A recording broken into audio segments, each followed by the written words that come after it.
All right, so if you're just starting to learn how to draw and you are wondering what can help me, I'm going to go over 3 things that will help you so much that I always tell my students. The first thing is obviously drawing with a pencil. A lot of my friends want to go straight into using a Sharpie or a pen. Those are all great, but starting with a pencil is going to help you so much in the long run. And drawing lightly. So I'm going to draw a circle for you, and I want you to just watch how I draw.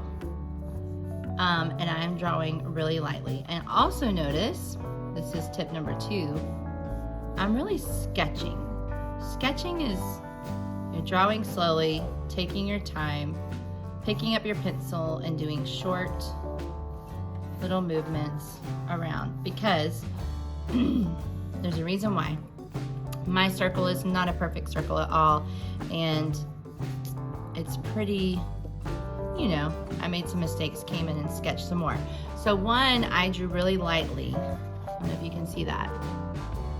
And that's gonna help us in the future. 2, I sketched it. So instead of just doing a harsh line, which I'm gonna show you in a minute the difference, this is also gonna help you. And artists all over the world, they sketch, they take their time.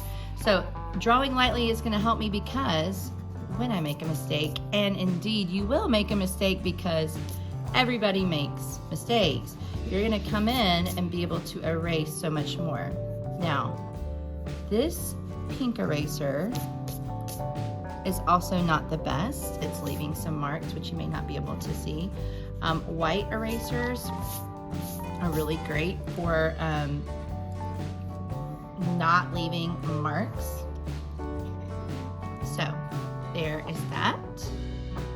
But also I want to show you the difference. If I didn't sketch it, if I didn't draw lightly and I press as hard as I can,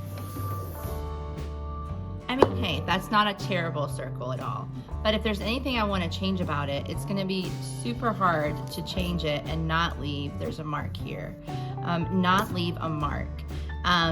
So that's also something that you don't want to do. So drawing really lightly is going to help you in the future, because when I want to come back and fix my circle, it's going to be way easier and way easier for me to come in and erase. The key, guys, is not using all your strength to draw. A lot of times students are pressing so hard with their arm and they're pressing down with their whole body.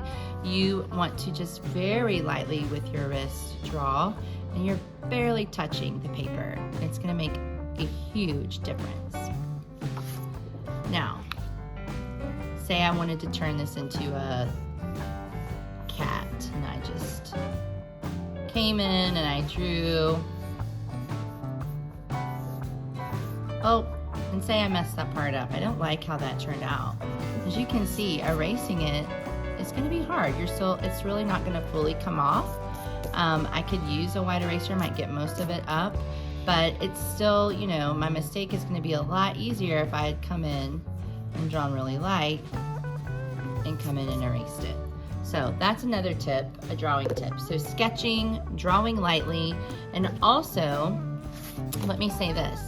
When you're doing say you're wanting to do a big circle, a lot of times my younger kids will just use their wrist. When your wrist is great for drawing small things, but really, I want you to use your whole body. Your whole body will help you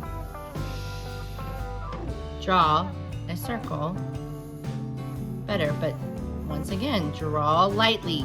Draw lightly. That's key.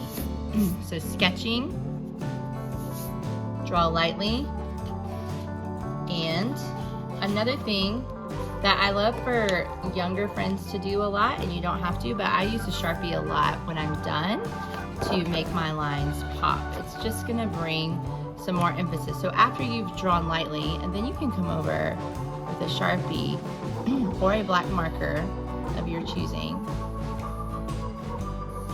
and come around and trace everything, and it is just going to look so good.